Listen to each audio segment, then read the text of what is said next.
Today, I'm going to talk about 5 medications that I would never recommend to people over the age of 65. This is not fear-mongering, not exaggeration, and not an attempt to scare anyone.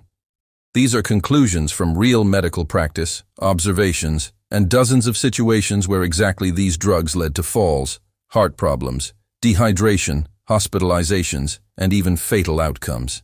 I'll explain everything in simple language. And if you have loved ones who are over 65, make sure you watch this until the end. Medication number 1, diphenhydramine, the same Suprastin and other old antihistamines. Many people still use these medications for allergies or at night to sleep better. But after age 65, the way they act on the body changes completely. Why are they dangerous? They cause severe drowsiness and confusion, worsen memory, increase the risk of falls, cause urinary retention, especially in men, can trigger serious dehydration. In my practice, there was a case. An elderly man took this pill to fall asleep, got up at night to use the bathroom, lost his orientation, and fell badly. The consequences required a long rehabilitation. That's why these medications are a strict no. Medication number 2, ibuprofen and other NSAIDs when used frequently. Yes, these pills relieve pain very well. But after 65, they become potentially dangerous. They can raise blood pressure, cause stomach bleeding, impair kidney function, increase swelling, interact negatively with many medications that older adults take daily. The biggest danger is when someone takes ibuprofen for knee pain for months, assuming it's a harmless painkiller. Situations like this lead to hospital admissions far more often than you'd expect. Medication number 3, furosemide, for swelling without a doctor's supervision. This is a very powerful diuretic. If it's prescribed by a doctor, that's one thing.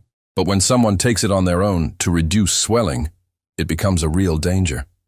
Furosemide can cause rapid dehydration, disrupt potassium levels in the blood, provoke arrhythmias, sharply lower blood pressure. An older person can simply get dizzy and fall.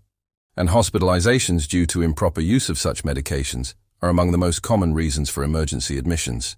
Medication number 4, muscle relaxants, Mitocalm, tizanidine, Certalude. Surprisingly, these are often prescribed to older adults. But in reality, these medications are extremely risky after 65.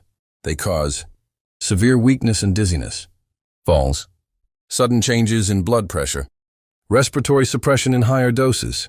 A person may feel that their legs are weak, their head is spinning, they walk unsteadily, and then they fall.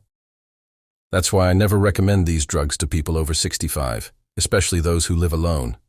Medicine number 5, benzodiazepines, phenazepam, diazepam. These pills are familiar to many as sedatives, but with age, they become especially dangerous. They impair memory, worsen coordination, cause dependence, increase the risk of pneumonia, make a person drowsy and slow. Because of them, older adults often fall, become confused, and feel even more anxious than before taking the medication. Sometimes these drugs change a person so much that relatives hardly recognize them. What's important to understand, I'm not saying these medications are bad on their own. Some of them are truly life-saving. But after the age of 65, the body reacts to medicines differently, and what once helped can become a source of new problems. So the main rule is simple. Never take medications without a doctor's supervision, and never give these 5 drugs to elderly people unless strictly prescribed. If you care about health after 60, don't forget to subscribe. There are many more useful and honest breakdowns ahead to help you and your loved ones live longer and stay safe.